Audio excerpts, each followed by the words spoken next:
In this video, we talking about dark samples, bro. I'll be giving you melody advice, mixing techniques, and also the exact blueprint your boy followed to, get the freedom to play ideas and melodies on my guitar, saying to where I can, just play something and then let my hands do what they do. I'm gonna keep this intro real short. Other than that, let's get into the video, baby.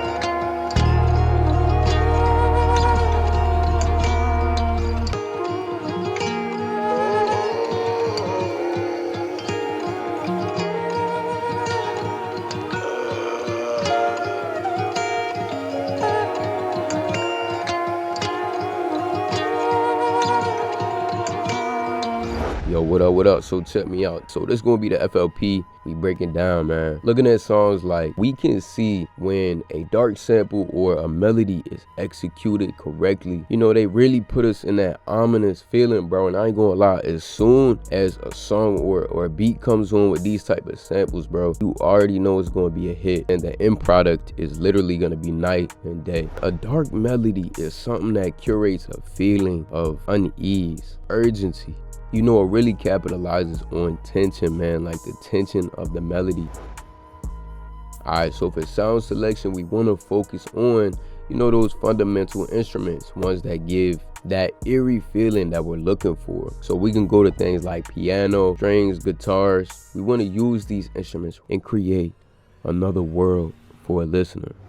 So check me out. You see it, this little FLP we gonna be breaking down. We probably used about like 14 tracks, so it's nothing too crazy. Start this idea, my dog Silver, bro, he sent me this little starter. I'll go ahead and play it.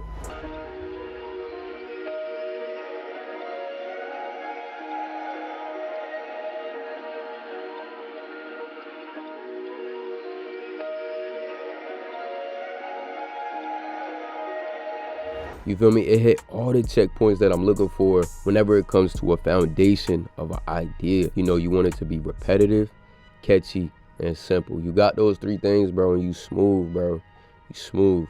Now, something that I really liked about this starter is this little second part right here. I created a whole sample off of this first half, but I ended up switching it and just using the second half. I felt like it gave the sample energy, and it kind of makes you feel like you floating a little bit.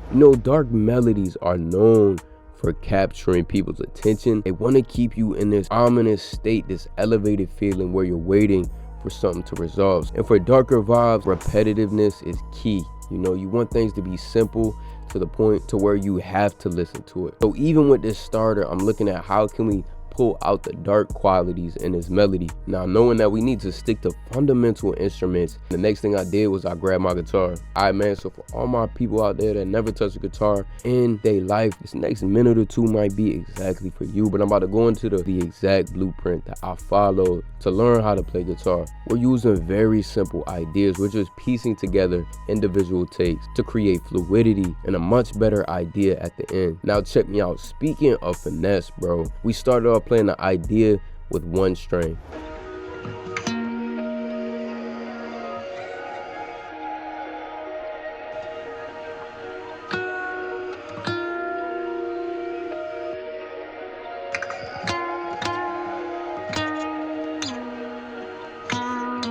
Just one string, man. And if I zoom in a little bit, you can see like a lot of these takes, they're not perfectly on the grid. What I'm doing is I'm trying to finesse these pockets to make this dark sample really stand out. I'm adding finesse around the pocket so it adds that rhythm to the sample, which is key to the repetitiveness or how receptive this idea is. Speaking of finesse, man, it's one of the key fundamentals to, taking your samples to the next level. The way that I look at it is kind of like 2K, bro. Like, you got all your stats at the bottom for like a jazz or R&B type of loop.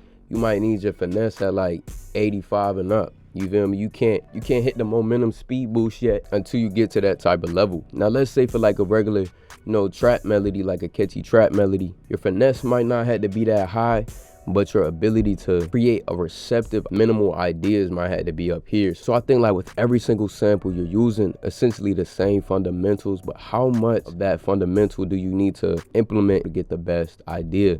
All right, man, so next thing I did Once I just played these catchy chords, again, man, just piecing individual ideas.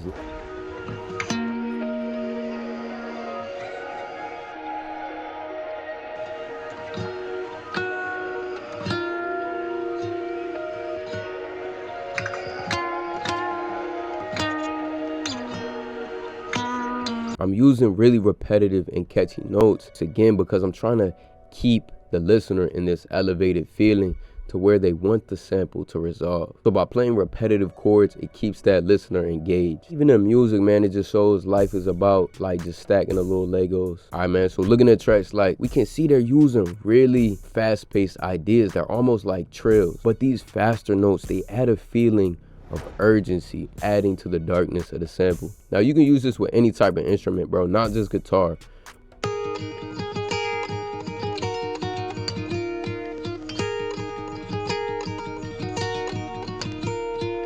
When you first start off, man, you do not need to understand every single note on the fret, but by using, you know, those simple fundamentals, you can still pull out the best ideas if you look at your samples through the right lens with minimal skill. All right, man, so all the guitars and the started together.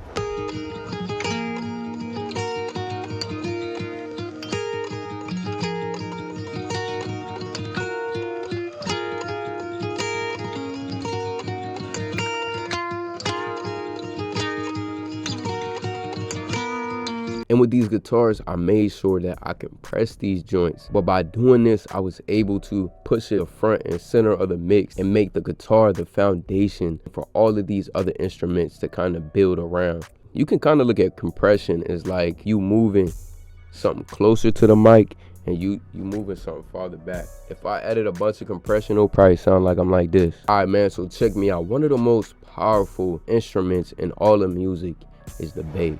The bass is gonna be the main driver of a lot of ideas, and it's responsible for holding the majority of the emotion. You know, I always like to say this, bro, but when the bass moves, you move. So what I did is I played this simple pattern with this bass and trillion. I wanted to complement the space, so I want to keep these notes not as busy. I want to catch the pockets that hold the most emotion and let the bass guide that. And I'm letting it ride out.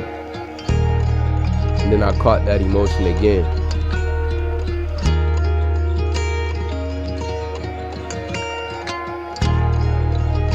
You know, by me allowing these joints to ride out, you stand elevated. And with the bass, I'm able to kind of control the emotion throughout the sample. So even if you're making a dark sample, or R&B, a jazz sample, soul sample, bro, the bass is gonna be a fundamental instrument that we can use to progress the emotion in our samples. That's basically the foundation of the idea. So at this point, I'm asking myself, looking at what we already have, how can we complement this and take it to the next level? So I added these vocals to complement, you know, pockets of space, to add some fluidity, also some character, some texture.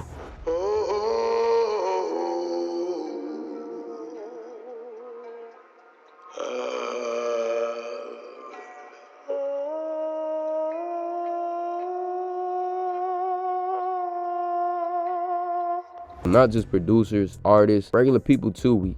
We all have an appreciation for the human voice, and it's one of the most powerful instruments that we can use in our production. The main thing that is gonna have an impact on your idea is gonna be, you know, the character or the context of the instruments and things added to the sample. So with these vocals, I wanted to add older characteristics to the sample. Like, bro, every single scary movie, bro, why is it like an old ass doll or something? Or why is it like an old, you feel me, stairwell or something? Like, why is old stuff just always scary? Like, y'all ever walk into a crib and it just be a bunch of old ass dolls, bro? Bro, let me tell you something. Back in my younger days, yo, I used to go over, you know, a family friend's crib. They had a pool, bro. But when I went in their crib, it's a bunch of old ass dolls. I'm in there, I'm a youngster, damn near in my pants, boy. They be like, go to the bathroom, walk past all of these dolls. But yeah, after adding these vocals, it really just helped me solidify that darker context and add, you know what I'm saying, some icing on the cake. And again, with the sound selection, we want to make sure that we're choosing from instruments made in earlier time periods. So, you know, the main fundamental instruments, piano, strings, guitar, bells, and stuff like that. The next thing I did was I added these two little complementary counter melodies.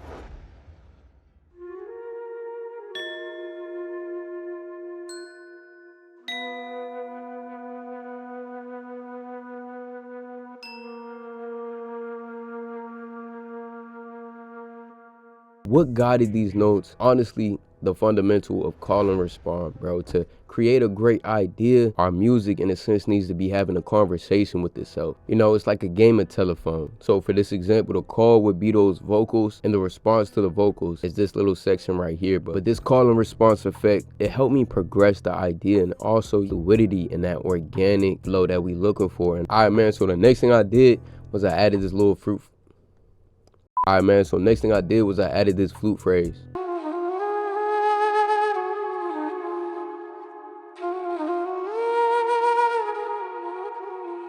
Now this joint, bro, I ain't gonna lie, once I added this, I was like, I'm cooking with hot grease, bro.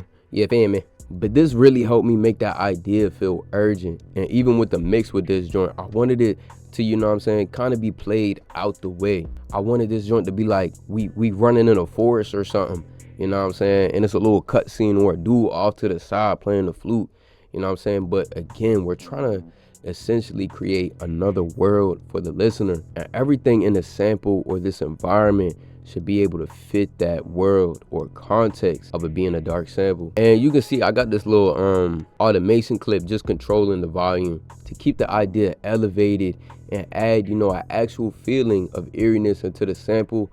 I came with this little wind right here. I've been going crazy with the wind, bro. And the next thing I did was I just layered this little this air texture to add some more vinyl or vintage characteristics to the sample.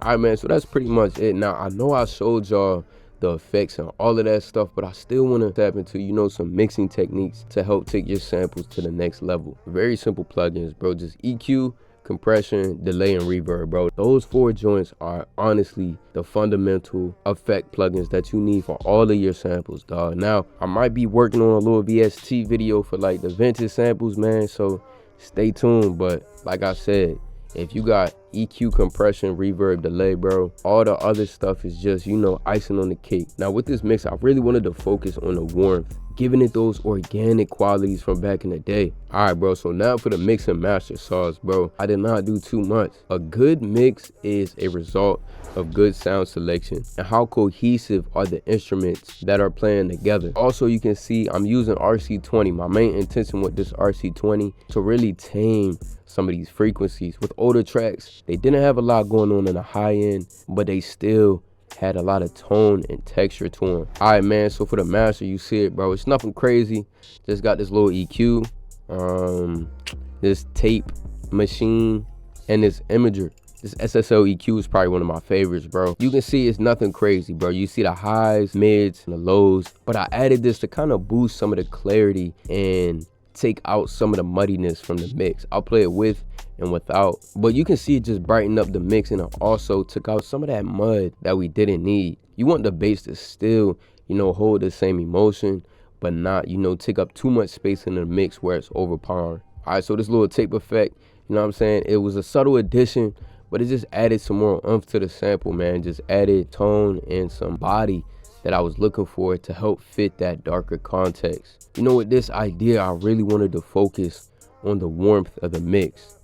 Even with the vocals, I'm taking into account the sample being put in somebody else's hands. So, all right, man, so lastly, just slapped on this little imager. Now, I just started really like appreciating and using stereo imaging, bro. And it's common to think that like, bro, everything stereo is good. So we might get in a habit of just making all of our stuff extra wide. But if everything is wide, nothing's gonna sound wide. You feel me? But by me like only allowing, you know, the frequencies to exist inside of this, it helped me solidify the context of the sample and keep everything cohesive in the same room. There's a lot that we can learn and apply from, you know, making dark samples like this. By being diligent and using fundamentals like call and respond, finesse, making sure that our things are catchy, repetitive, and simple, using good sound selection and understanding how to progress and control the emotion and the idea, we're able to piece together a bunch of small ideas and create something much bigger, that when somebody hear that joint, they're gonna be like, load it up,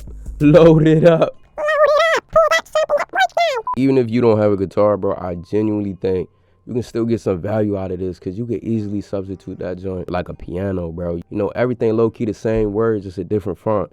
You feel me? But other than that, that's the video, bro. So yeah, this is the guitar that my mom, shout out to Mom Dukes. You feel me? This was a graduation gift. And as soon as the kid received this joint, I said these. You feel me? The agreement was made. I had to take this joint to the moon. So the first two things that you need to really understand, not just music, but yourself and what you're bringing to music is these two things, man. Taste and finesse. When learning the guitar, if you learn these two things, it'll give you a destination and show you what is possible on guitar and break it down to the source. Once you got those two things, taste and finesse, you'll be met with direction. You know, finesse and taste is what separates an average player from a great player. Because it's not about what you play, but how you play it. And I really wanted to put some time on that because sometimes, dog, just starting be the hardest part. So for me, since I had a classical guitar, they use it a lot in Spanish stuff. I was like, how can I take this joint to the moon where I'm at now? I leaned into my taste and I found one song that really stuck out to me and I learned it. The song is called Romanza. You know, it's a Spanish piece, and what really made this joint stick out to me is how simple it is. You feel me? It sounds beautiful, it captivates emotion, but it's still simple, dog. You know what I'm saying? I'll show you a quick little preview, but it's only like 2 strings, bro. It's only like 2 strings. Cause nigga, that was all I knew how to use was 1 string.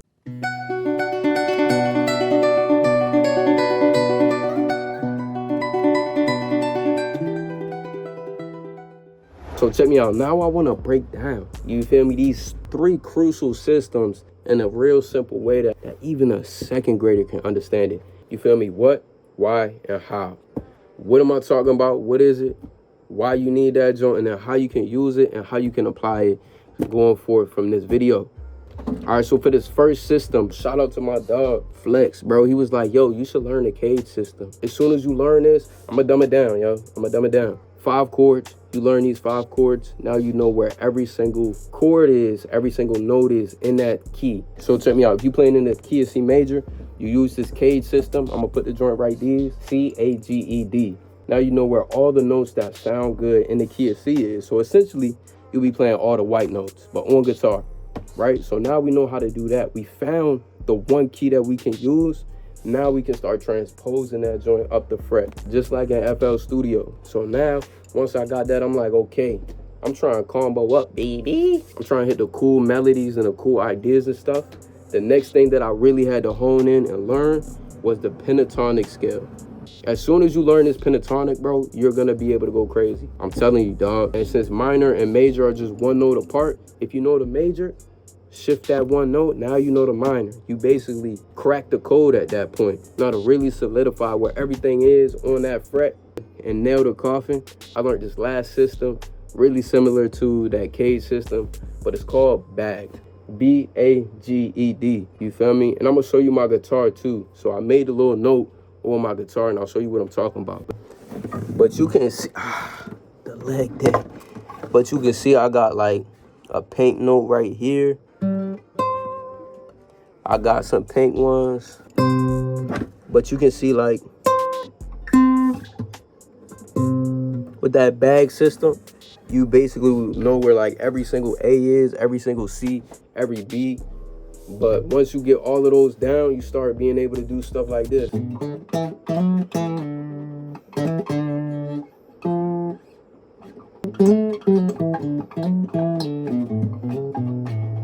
You know, just doing whatever you want, and it's sounding good. And how I really solidified like the ability to go up and down, get you a metronome, set a timer for 45 minutes to an hour, and play that joint. Now check me out. I ain't saying I'm the best, but still, you feel me? Your boy Surge, I gotta come through. I gotta put some effort in this jump. You know what I'm saying? With every single video, I want y'all to be able to spread your arms as wide as possible, dog. If I can be a shortcut to help you get to point A to point B, even in FL Studio, even if it's making beats while I'm making these joints. So, you feel me? But yeah, dog, that's the video, baby. You feel me? If y'all boys need any drum kits, anything like that, any sample packs, or even some fire music, dog, go to surgeproductions.com. You know what I'm saying? We inspiring creatives to use their God-given gifts to create their legacy. You know what I'm saying? Other than that, your boy Surge is out.